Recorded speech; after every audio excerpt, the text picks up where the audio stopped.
get him into trouble here, because Cianci would have an overpair. There is a two. You called it. They've both got a pair of twos. Now, John and McGee Mike. is short stacked. He's hit the flop. Oh. 1200. And he has put money in there. He didn't go all in, just 1200. John Shaw, well, he's also got a two. But with that bet in front of him,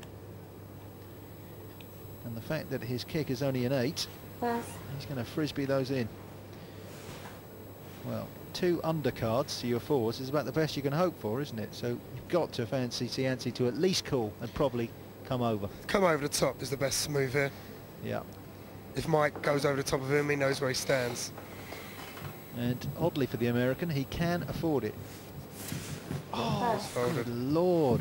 Well, Well, if you're going to start betting with them, you couldn't really have hoped for a better flop, could he? no, I mean, if you hit your 4s, obviously it's a great flop, but he's got 2 undercards there. I see them both then. And he's obviously put Mike on a jack. First bet won. Well, that is oxygen to a dying man for Mike McGee. He was really in a spot of bother. I'm not saying he's out of it now, but that's certainly a giant leap in the right direction. You know, one thing I've noticed about sometimes when people bluff hands and they're relieved to win, they kind of shuffle in their chair and they move their chair backwards and forwards as if psychologically they're saying, I won that one, I bluffed that one. Well, You should check that out. Yeah, a release of tension shown by Mike McGee there. And Stelios, who couldn't buy cards earlier on, well, now they're raining upon him. Pair of 5s, not invincible, but by the standards of this table, certainly good enough to win a hand or two. Yep, good enough for a small raise. Pocket pair. 19 to win. Raise to 1900 total. Ian Woodley's turn to be getting garbage. And after his adventure against Christopher Cianci, Pass. he's taking no chances. If you got loose, you always put a little bit of money in, right? Always does it. Picks up on that time. Yeah, always. Whatever his loose bit of money is, he puts it in. He does every time. Bookie Pass. giving his tongue a workout as usual. Pass. Pass. Pass. So we're back round to Chris Cianci. 10 queen call. suited. Call. It's a calling station, isn't it, Chris? Yeah, yeah. Much Steve's prefer- not liking this call. Big Stell's not liking this call at all. You can tell by his body language. Well, man, that big. He's only, his body language is just shouting. Well, he's going to like that. Yeah, Big Stell's not going to like it at all. Cianci. Check.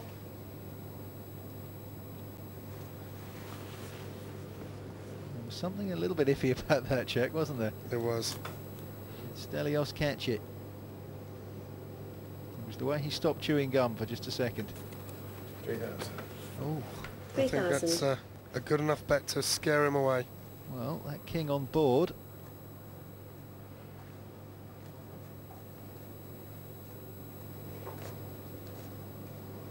Could be enough to terrify the American, who showed himself to be a bit of a rock. Stell really obviously doesn't want to call here. He knows he's beaten if he calls this. He does like to call things. Well, Oh, it's, Raise stalling. well, it's another bold decision. The American was very nearly out, 1,500. and now he's 1500 very more. nearly going to be a force at this table. it's only 1,500 to call. He's getting, what was he getting? 7 to 1, 6 to 1. 7 to 1. He's got to call him, really. But he knows he's beaten. That's the only thing. I'm not sure he's got 7 to 1 to hit another 5. As we could ask the bookie. Cool. Call. 11 all in. We are going to roll these over. Pass, please. Cianci is worried Chris about a shows king. Queen 10. Stelios shows a pair of 5s. Chris is winning. He was just committed there, Grub, Stell. He knew he was losing, but he had to stick his money in. Yeah, he asked the question with Turn the is an 3,000 8. bet. And now Queen's only a still winning. 5 can get Stelios out of a small bit of bother. 2 in the deck. Is he going to hit one on the river? Oh, he hit it on the river. Can lose our you first player. believe Big this? 5. Wow. Hey, good luck, everybody. Wow. It's a cruel game, Grub. It really is. Yeah. Well done to Steve, but hard luck, Chris. It's not often you feel sorry for somebody who won $1 million on a scratch card, but that was poker at its most brutal. Yeah, he 2 made- cards to save the big man, and he managed to hit one of them. Chris made a great call with his Queen Jack. He knew, you know, he stuck it all in, tested Stel. Stel had to call purely for pot odds. Well, there's our hand comparison. 10 queen suited for Cianci. Philippou raised 3,000 with the 5s. It was a perfect flop for Cianci. He hit the queen, but look at that river. He flew across an ocean to get here, and he has just drowned in a very ugly river. I said we were going to have a new force on the table. It's not the American. He's gone home. It's Stelios Philippou who has gone into the lead.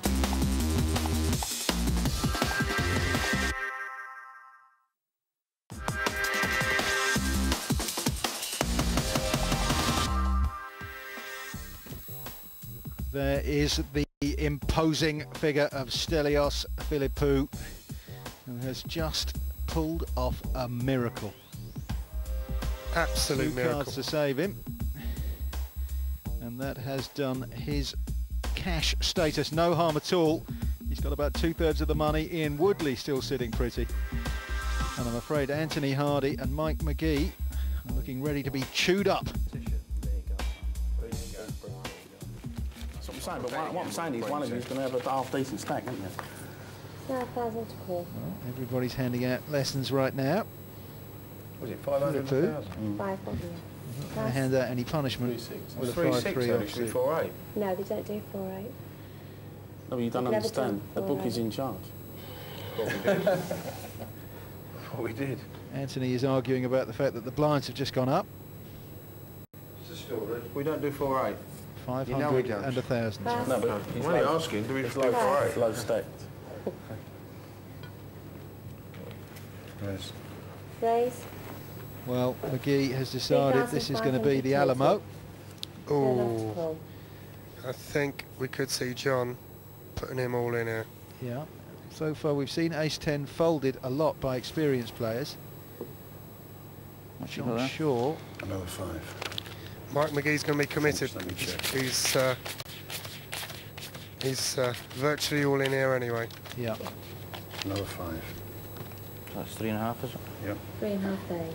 Mike's made a great move, but at the wrong time. Unfortunately, he's run into a bit of a monster. Well, John Shaw knows he isn't going to frighten Mike McGee off the pot if he raises, because it's only going to be a few £100 more. Raise to 6. And he's decided that Raise. Ace-10 is good enough. 6,000. All in for 4. 4 to call. Well, he put a bad beat on Mike McGee earlier. Can Mike McGee do the same Mike right shows- back at him? I mean, at least he's got 2 live cards. shows Mike. Ace-10. Could have been a lot worse. Could have been Ace-Jack. So Well, I said this was the Alamo. Mike McGee's hero is John Wayne, the Duke. Tells me he once bought him a drink in the Dorchester Hotel, and he was an absolutely lovely man. He's going to need some of the Duke's fighting qualities right now, because he's way behind. Jack-8 against Flop is Ace-10. 9, it's 4, not a good deuce. That is No help to Mike. No help, as Marty says. Has to be an 8 or a Jack. A 10 would make things interesting. The turn is a king. Still no help to Mike. So we are down to 6 cards to save Mike McGee. It's an 8. Mike McGee doubles up.